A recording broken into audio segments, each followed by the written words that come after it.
Let's fucking go. Yeah, so, welcome back. Another one. Glad that some of you have watched the Slayer one.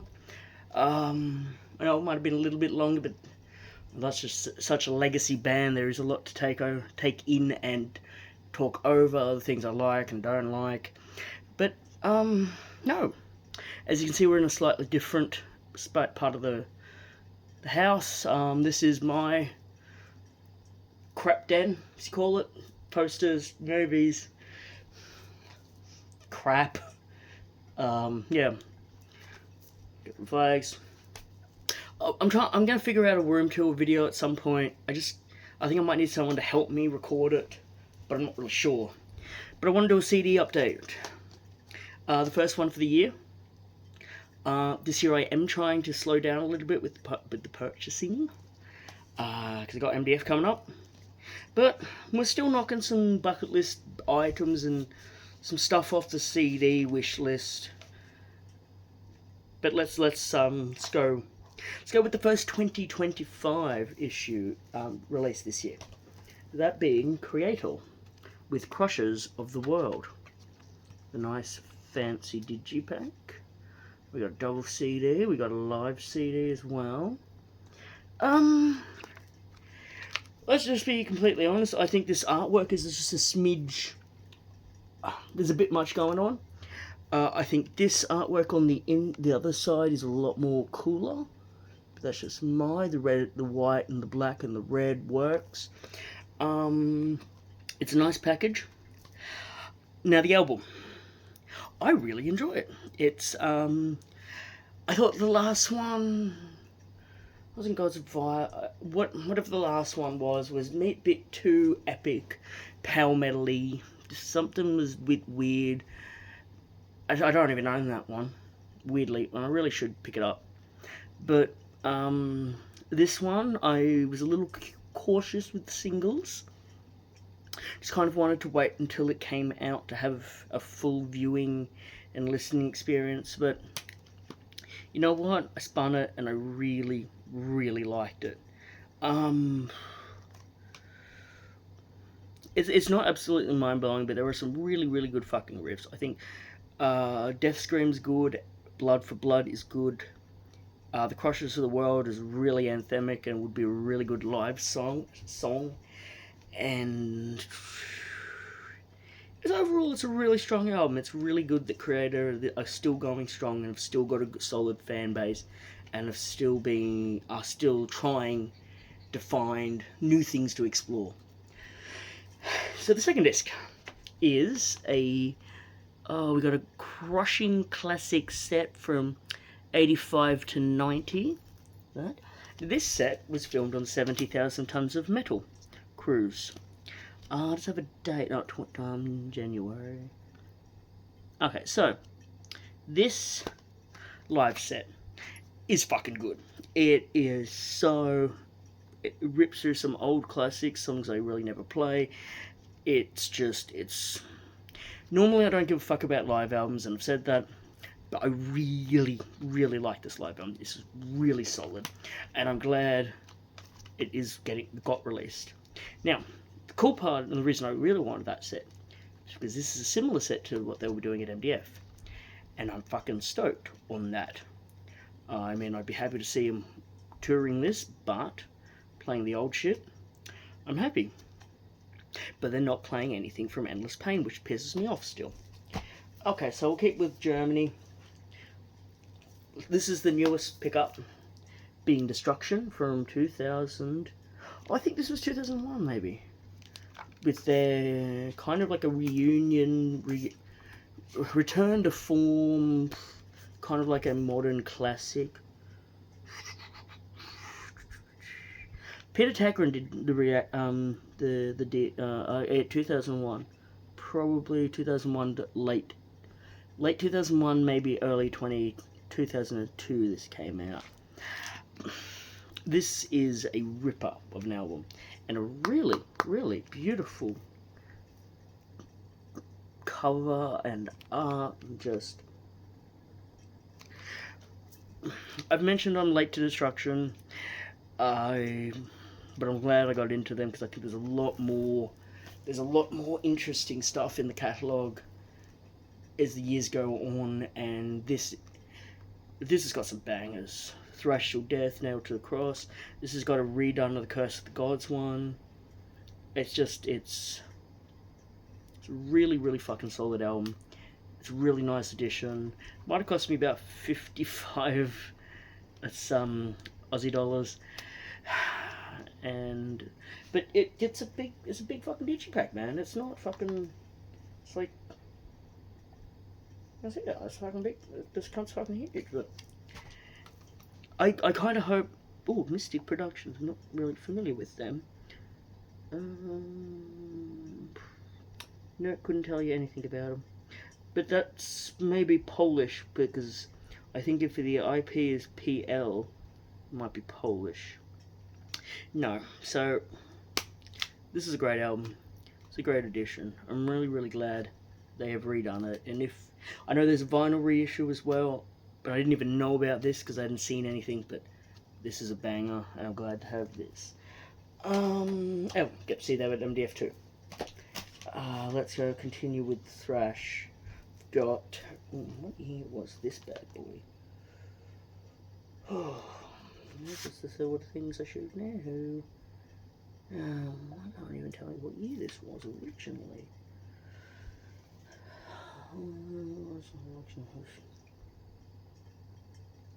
Well, without really trying to ruin it, what it is Morbid Saint, Dominion Spectrum of Death, their debut. Now, I thought this could be 87 or 88, and I'm hoping that there's a fucking thing in here that tells you when it was done. No, it doesn't tell you shit. It's got some good pictures.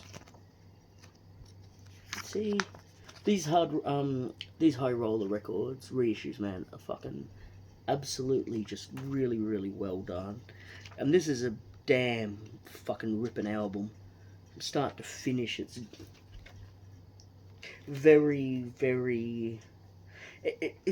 There were a few albums from the late 80s, early 90s that kind of drove closer to being death metal, but never pushed it that far, but weren't thrash, pure thrash. Like Demolition Hammer comes to mind, this comes to mind.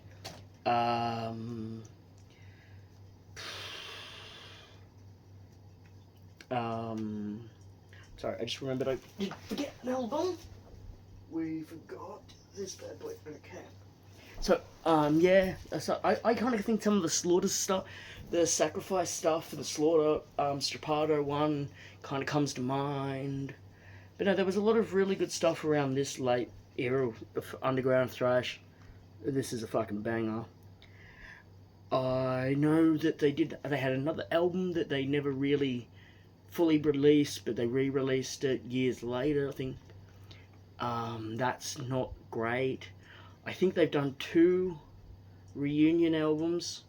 It could be one. I know it kind of came out not too long ago.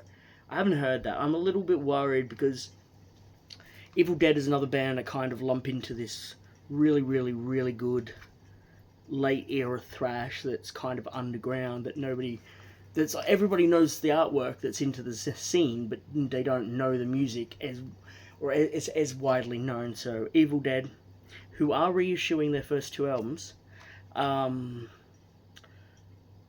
so their first 2 albums I love, their reunion album I didn't love, and then they have another album that the first single was good, but I just can't go and bring myself to listen to the actual album for some strange reason. Atrophy is another band I lump into this, but their reunion album is fucking sick. It is such a fucking good album. But I don't understand. Maybe it's just something that isn't clicking with me, but no. If you need Morbid Saint in your collection, no. If you don't have Morbid Saint in your collection, you're a fucking poser. Lock up your children. It's a fucking classic, man. Alright, continuing with the High Roller reissues, because I've got quite a few, oddly. We're going to go to their 3rd album, Sacrifice, Soldiers of Misfortune. Canadian band, Tormenting Fire, Forward Determination. These high roller ones, man, they've got fucking, they'll have a little poster sort of a situation. I don't know if I love this as much as the first two. I really love Torment in Fire, but this is really good. Band I luckily got to see at MDF while I was waiting in the Dismember signing line, and they're good. They're really solid still live. I know they've played maybe 4 or 5 shows a year, but they've said that at this point the shows are just for fun. They're never going to go back to being a touring band that tours 2 or 3 months of the year. But if you can see them and they play the old shit, this is what you need, man. You just need to fucking go and live this shit. This is fucking sick. Sacrifice, Soldiers of Misfortune, being their third, and I want to have a say, and why don't they put the fucking dates on these cunts? They don't put the fucking dates on these. This is what pisses me off every time. You know I don't do editing, or I haven't learned how to do editing or anything on these fuckers. I guess maybe probably 1989, maybe 91. But no, Sacrifice third album, another High Roller reissue, with a sick slip cover. Soldiers of Misfortune. Alright, let's go for the next two. The next 4 are 2 from each band. So we're going to talk about both of these at the same time. We'll mix it up a bit. We'll go Pig Destroyer. So I got Assault and Battery. No, I'm sorry. 38 Counts of Battery. This is just 38 songs that appeared before 2000, I want to say, on comps and just 7 inches and singles and all sorts of stuff. Explosion in the Ward remastered, 7-inch splits, couple of thrash cover songs, and there's demo stuff. Yeah, so this is got some good stuff, man. This has got JR and it's got Scott, so that's all you really need, your Pig Destroyer. I didn't notice that. That's fucked. Don't you hate it when you pay all that fucking money and your CD comes fucking cracked, or has some sort of fucking damage to it? This is... God, okay, that's just stupid. No, I was obviously late to Pig Destroyer. Preller in the Yard is a fucking masterpiece. This has got some good stuff. What have we got on this? We got a Carcass cover, so that's enough for me to want to buy it, obviously.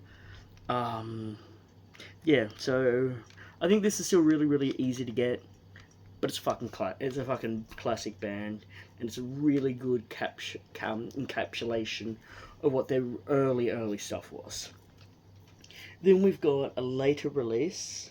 So that was from about 2000. This is 2012. And I think... See?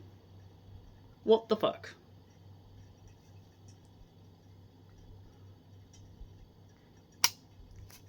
God damn it.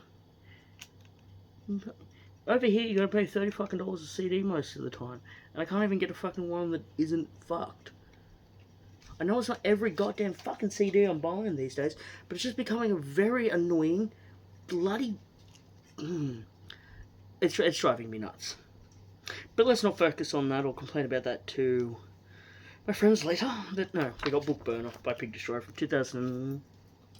Oh, let's just use the fucking broken CD. 2012. I like the cover. I think that's a cool cover. Also the white and the black art makes a lot more sense. Simple. But it's Pig Destroyer. You know the fucking band if you're into the scene. This was, when I went through the catalogue, this was the album besides Preller that grabbed me the most. I remember listening to this for the first time and being like, holy shit, this is fucking fantastic. But no, it's Pig Destroyer. It's Book Burner, just a great name actually. Relapse. Yeah, see? What a fucking crack. Bloody fucking dumbass cunts. No, so, good to add some more Pig Destroyer. Gonna see him again in May. I saw him last year in September sometime. October. I don't know. They played my town of Townsville, and it was insane, man. It was a small club. It was a really small crowd, but then you don't really get a lot of American grind bands that play. You don't get a lot of grind bands that play Australia as normally, and it's very fucking rare. It's actually nearly impossible that a band like Pig Destroyer could have. It was never on my cards that they would actually play here, but it was a good fucking show. I'm so glad. I'm so glad that I'm going to see them again. They're a band that I was late to, and I'll never stop saying that, but they're a band I am a big fan of now. I would really actually like to kind of explore agoraphobic Nosebleed, but I have kind of done some digging, and I don't necessarily know if it's going to click with me as much. I'm not really a sludge kind of a guy, but I'd like to try dig into there, because their artwork is really cool, and I know there's some similarities band member wise, but I don't really know that much. But I'm a big Pig Destroyer fan now, so let's fucking go. And the last two, we got Raven with their second and their third album. Now,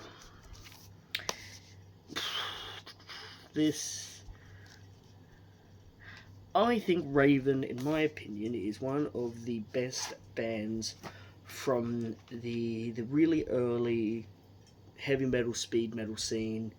They just did so much for the genre. And I Need Crash Bang Wallop, I think that's the first one. Yeah, Crash Bang Wallop. I need the first album, but I got these two, and I'm happy about that. Both, again, high roller reissues. Beautiful. I think if they spun them both together, I think All For One is better than this. But that's just because I think it's a more rounded album. And oh man, it's fucking good. Take Control, Mind Over Metal, All For One, Break the Chain, Athletic Rock, Seek and Destroy. But then on the complete other circle, you've got Up to the Limit, Bring the Hammer Down, Chainsaw. It's fucking Raven, man.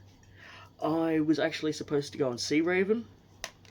When was this? This would have been 2014 in the November, I think.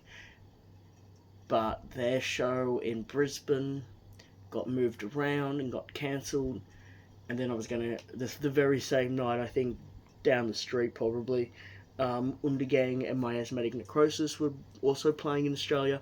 And I was going to go see that show instead of just flying down for the night and having nothing to do. And then some family stuff happened, so I thought, you know what, I just have to walk away from this. I'll catch Undergang and Miasmatic Necrosis for another time, and eventually I will see Raven. Raven's still going strong. This is a new EP last year, that was good. Their last album, what have we got? Well, Hell's Breaking Loose. That's a fucking banger, man. That was high on my list the year it came out. I think they've got the guy. It's still Mark and John, the brothers, but they've got a guy that plays in Malignancy and played with Fear Factory for a while. He's a producer. He's a younger kid. When I say young, he's probably like mid-30s, but there's a lot of fresh blood in that band now, and they're just running at full speed, so to say. Still fucking making crushing tunes. Stuff you'll magically be going 5-10 over the speed limit and go, oh shit, I need to fucking take this back a step. But it's Raven, man. So yeah, small stack, but we're gonna try and do these. It's smaller this year. We're not gonna go find 20 CDs a month again, but yeah, we got some classics. We got Canada, American, Germany, England. We got some good fucking stuff. But no, that's my first update of the new year. I do like these. I've magically, weirdly been getting a lot of these high roller reissues lately. I got a bunch of Destruction ones. I got the Raven, I got Sacrifice stuff, got Morbid Saint. I think they put up maybe the first two Exuma. Is off a store I buy off pretty often. I think I might grab those.